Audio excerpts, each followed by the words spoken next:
ഇന്നത്തെ എൻ്റെ ഡേ ആണ് കാണിക്കുന്നത്. ഇന്നത്തെ എൻ്റെ ഡേ ലൈഫിൽ നടന്ന കാര്യങ്ങൾ. ഞാൻ രാവിലെ എഴുന്നേറ്റ ഉടനെ തന്നെ അടുക്കളയിൽ കിച്ചണിൽ നല്ല മണം വരുന്നത് കണ്ടു പോയി നോക്കാൻ നേരത്തെ ബിരിയാണി.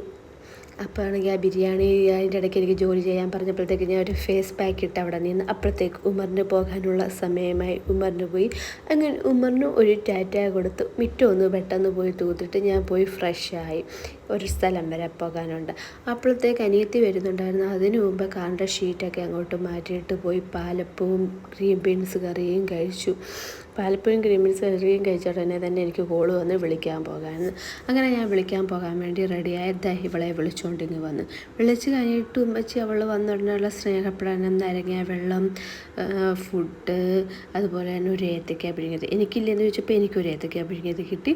അത് കഴിഞ്ഞിട്ട് ആ വീട്ടുവിശേഷമൊക്കെ പറഞ്ഞ് കഴിഞ്ഞിട്ട് ഞങ്ങൾ പുറത്തോട്ട് പോകാൻ റെഡിയായി. അങ്ങനെ ഞാനും കയറിയിരുന്നു, എല്ലാവരും കയറിയിരുന്ന് ഇങ്ങനെ പോകുന്നു. അതിൻ്റെ ഇടയ്ക്ക് എൻ്റെ കയ്യിലുള്ള ഏത്തയ്ക്ക പുഴുങ്ങിയത് ഞാൻ എടുത്തിട്ടുണ്ടായിരുന്നു. അതങ്ങ് ഞാൻ കറി വെച്ച് കഴിച്ചു.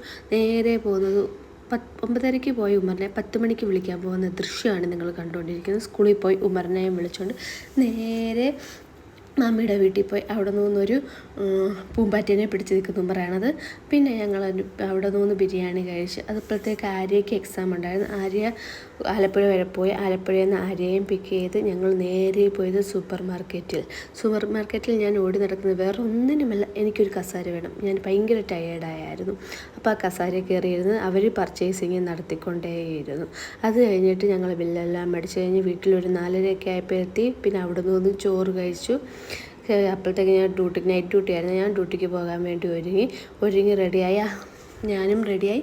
അപ്പോഴത്തേക്ക് അവരെ കൊണ്ടുവിട്ടിട്ട് വേണം ബസ് സ്റ്റോപ്പിൽ അവർക്ക് രണ്ടുപേർക്ക് എറണാകുളത്ത് പോകണം. എറണാകുളത്ത് പോകാൻ വേണ്ടി കൊണ്ടുവിടാൻ വേണ്ടി ഞാൻ രണ്ടുപേരെയും ബസ് സ്റ്റോപ്പിലാക്കി. നാളെ ഞാൻ അങ്ങോട്ട് വരാമെന്നും പറഞ്ഞ് ഞാൻ ഡ്യൂട്ടിക്ക് കയറി. അങ്ങനെ എൻ്റെ നൈറ്റ് ഡ്യൂട്ടി സ്റ്റാർട്ടായി. Okay by.